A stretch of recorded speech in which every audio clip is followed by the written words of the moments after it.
the mind is what things arise in. So if you like look at objects, things they arise in the mind. And if you have thoughts, then they arise in the mind. And if you have feelings, then they arise in the mind.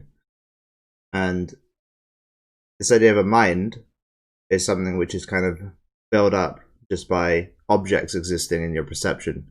So anytime that there's an object, there's a mind. And an object is like, when you look at a cup, you think, a cup. And that cup is in something, right? It's not just floating in space. Or if it is floating in space, then that space is what we call the mind. In the same way, if you imagine an object, or if you have this idea of like anger, like, oh, I'm angry, then that angry is something which is arising in mind too. So, non-duality is when there's neither a mind nor objects. There's no duality. And that state of mind is the same state of mind that your mind is actually in already.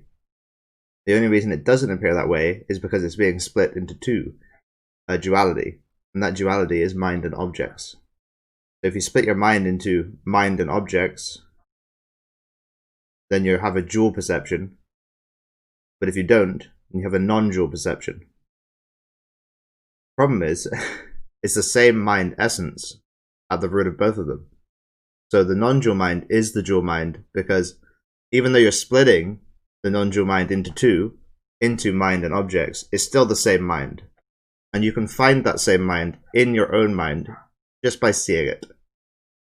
When you see it, all the dualities, the idea of mind and the idea of objects, are going to fade away, and you're going to be left with that raw, unborn mind essence. Unborn meaning non-arising and not passing away. Non-arising meaning it doesn't come up and it doesn't go away. It's just there, and it always has been there, and it always will be there.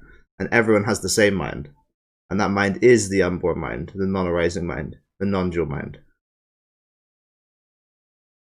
Thanks so much for watching. Bye.